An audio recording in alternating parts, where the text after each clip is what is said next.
Greetings and blessings to my viewers, my brothers and sisters in Christ.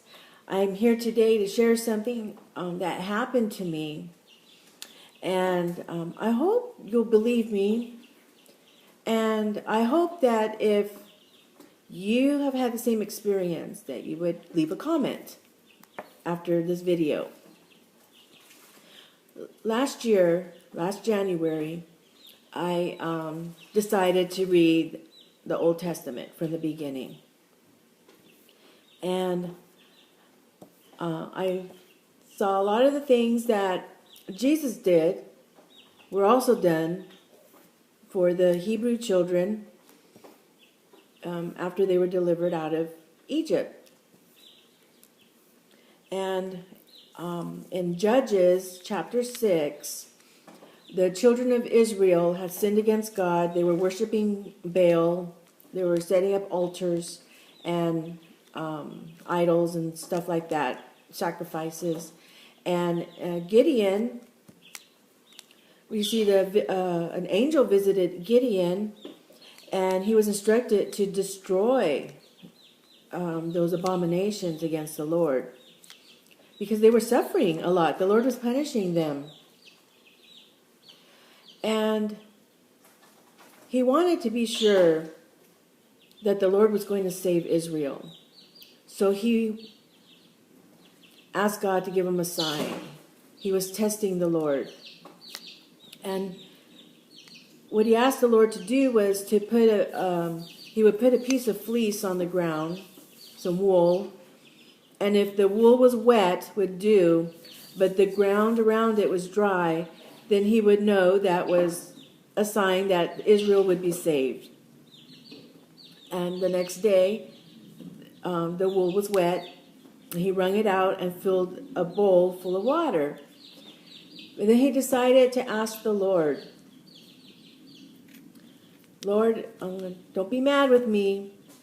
I'll just ask this one time, I'll just say this to you this one time to do this, but let the fleece be dry and the ground be wet around it. And the next day, the Lord did that for him, and that was a sign that he would save Israel. And I remember, it reminded me of when Abraham asked God to spare the people when he was going to destroy Sodom and Gomorrah. And he kept asking the Lord, like, if there was 40 people, good people there, will you save them? And the Lord said, yes, I will. And then he goes, if there was like 20, he kept going down because he knew there weren't many good people there.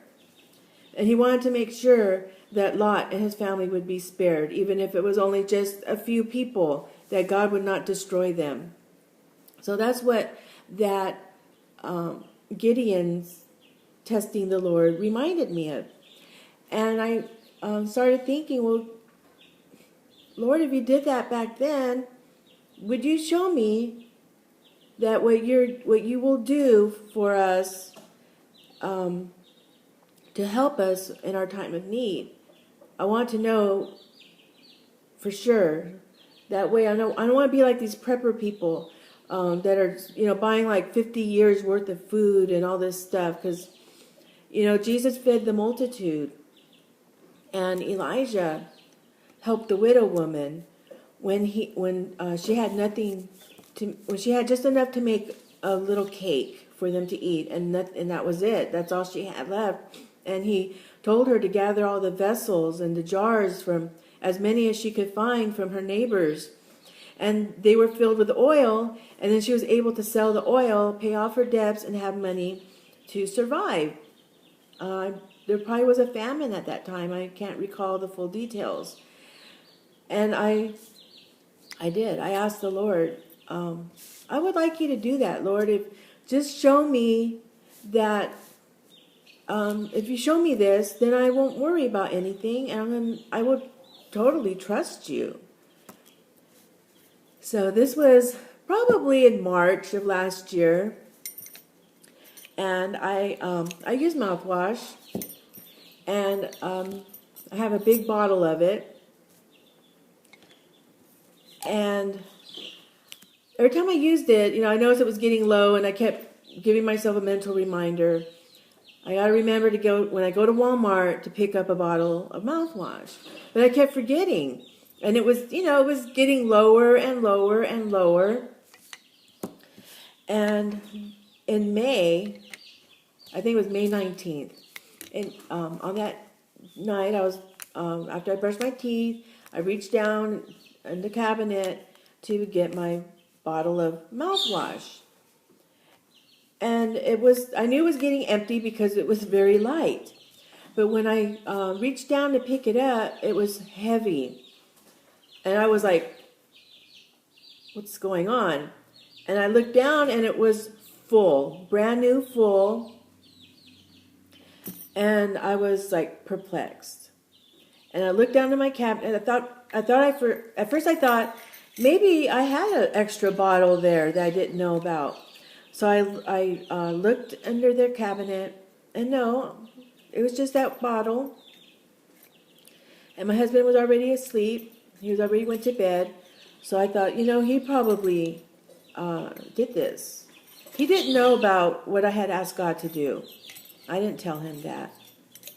So I thought, well, maybe he put this in the bathroom without me knowing. So the next morning I asked him, did you put mouthwash inside my bottle to fill it up? And he just looked at me, like, I don't like the kind you use. I like that blue minty one, and he likes the regular flavor of the Listerine. He goes, no, I didn't do that. And I asked him, are you sure? And he asked, why? And then I told him. And he's just like, I don't know what to tell you. He goes, what do you think happened? I go, well, then I told him what I just told you guys about how I asked God to show me if he would take care of all my needs and replenish whatever I had that was running out, like he did for the widow woman with Elijah. And he goes, I guess God must have done that for you. And I thought he did. He really did. And I probably should have came here to share that, but, I didn't know how to come about it. So I did share it with a friend of mine. And she's like, wow, that's amazing.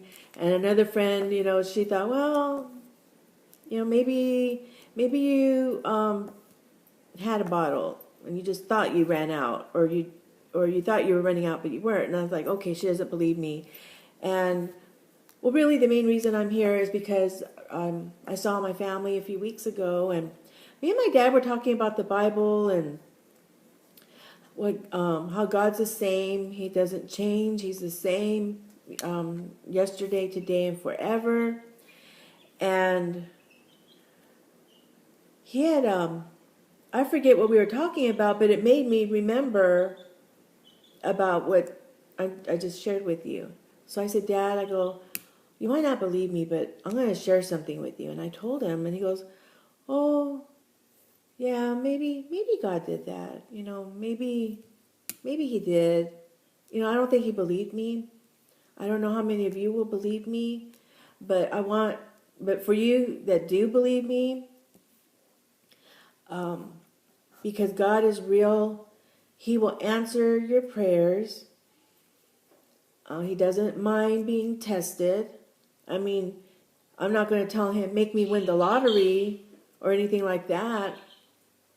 But he reassured me that whatever I need, that he's not going to let me run out. I'm not going to have lack. And he's not going to do that for you either if you believe him, if you trust him.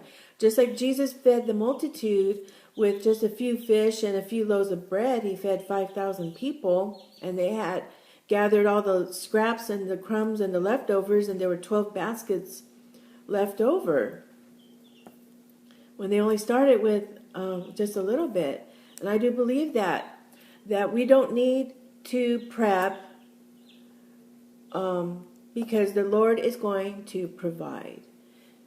Whether it's milk, oil, flour, rice, whatever it is, even mouthwash, toothpaste, or soap, He will provide. He's not going to let you run out. He's going to take care of everything. And I just feel like with everything going on with the Ukraine, the people there are probably very worried. They probably don't know what's going to happen. Like, I don't know if they're able to get any money out of their bank accounts or the ATMs, or if the store shelves are full, or maybe they're empty. People are stocking up because Russia is threatening to with a military assault. So maybe they're planning to become refugees, and maybe there's nothing to buy in the stores. I don't know the situation. And if they don't have the money to buy anything, or there's nothing there to buy, the Lord's going to provide for those who believe. I trust in the Lord. I believe He will do it. I believe in His Word. Everything that you read in the Bible that God has done for the Israelites, He's going to do for us too. He loves us. He's going to take care of those who trust in Him, who have faith in Him, who know His mighty power, who knows His works.